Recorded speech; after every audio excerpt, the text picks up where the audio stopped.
Silverlight education में आपका स्वागत है। इस लेक्चर में हम BZY-CT 133 कोर्स के ब्लॉक 3 यूनिट 12 के बारे में चर्चा करेंगे। तो जीवन का सबसे बड़ा चमत्कार क्या है? शायद यही कि जीवन खुद को बनाता है। आज हम जीव विज्ञान के इसी गहरे रहस्य से पर्दा उठाने वाले हैं कि आखिर एक बिल्कुल नए जीव का जन्म होता कैसे है।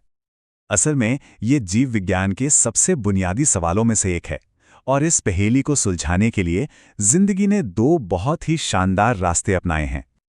तो चलिए थोड़ा और गहराई से समझते हैं।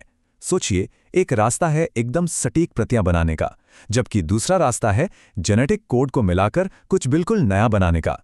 एक तरफ है अलैंगिक जनन, जिसमें सिर्फ एक ही जनक होता है, और दूसरी तरफ है लैंगिक जनन, जहां दो जनक मिलकर एक अनोखी संतान को जन्म देते हैं। लाखों करोड़ों सालों के विकास में जिंदगी के सामने एक बड़ी चुनौती थी। अपनी बनावट, अपना ब्लूप्रिंट अगली पीढ़ी तक कैसे पहुंचाया जाए, और इसी जरूरत ने जन्म दिया लैंगिक जनन जैसी अद्भुत प्रक्रिया को। तो वो कौन सा बायोलॉजिकल मैकेनिज्म है जो सेक्सुअल रिप्रोडक्शन को मुमकिन बनाता है? उसे कहते हैं अर्धसूत्री विभाजन या मियोसिस। ये एक खास तरह का सेल डिवीजन है जो सेक्स सेल्स यानी गैमीट्स बनाता है, और इन गैमीट्स में एक नए जीव को बनाने के लिए जितनी भी जेनेटिक जानकारी चाहिए होती है, उसका ठीक आधा हिस्सा होता है।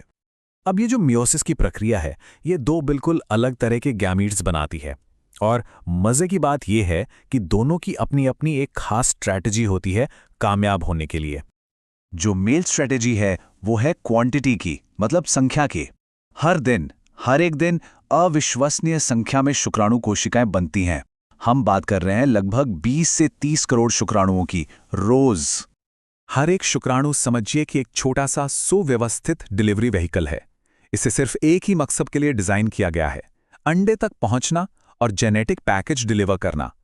इसके सिर में वो जेनेटिक पैकेज होता है एक्रोसोम, एक तरह से ताला खोलने वाली चाबी का काम करता है, और माइटोकॉन्ड्रिया से पावर लेकर इसकी पूंछ इसे आगे बढ़ाती है। और इसके बिल्कुल उलट फीमेल स्ट्रैटेजी फोकस करती है क्वालिटी पर, गुणवत्ता पर।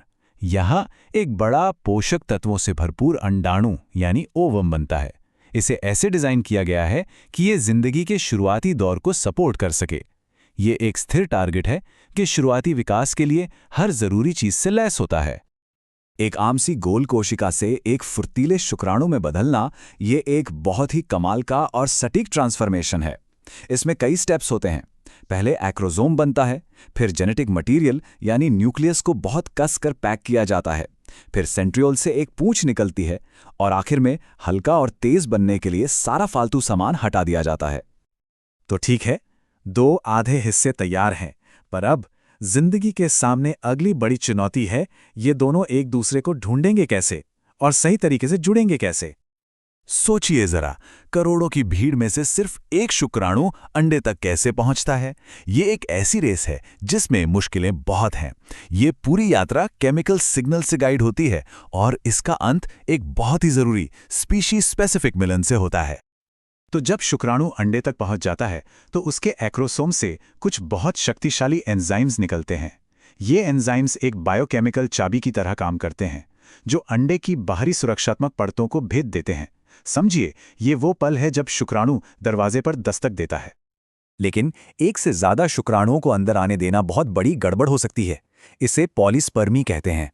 अगर ऐसा हुआ तो भ्रूण में बहुत ज्यादा जेनेटिक मटेरियल हो जाएगा और वो जिंदा नहीं रह पाएगा। तो इससे बचने के लिए अंडे ने दो बहुत ही शानदार डिफेंस मैकेनिज्म तैयार किए हैं। पहला डिफेंस है फास्ट ब्लॉक।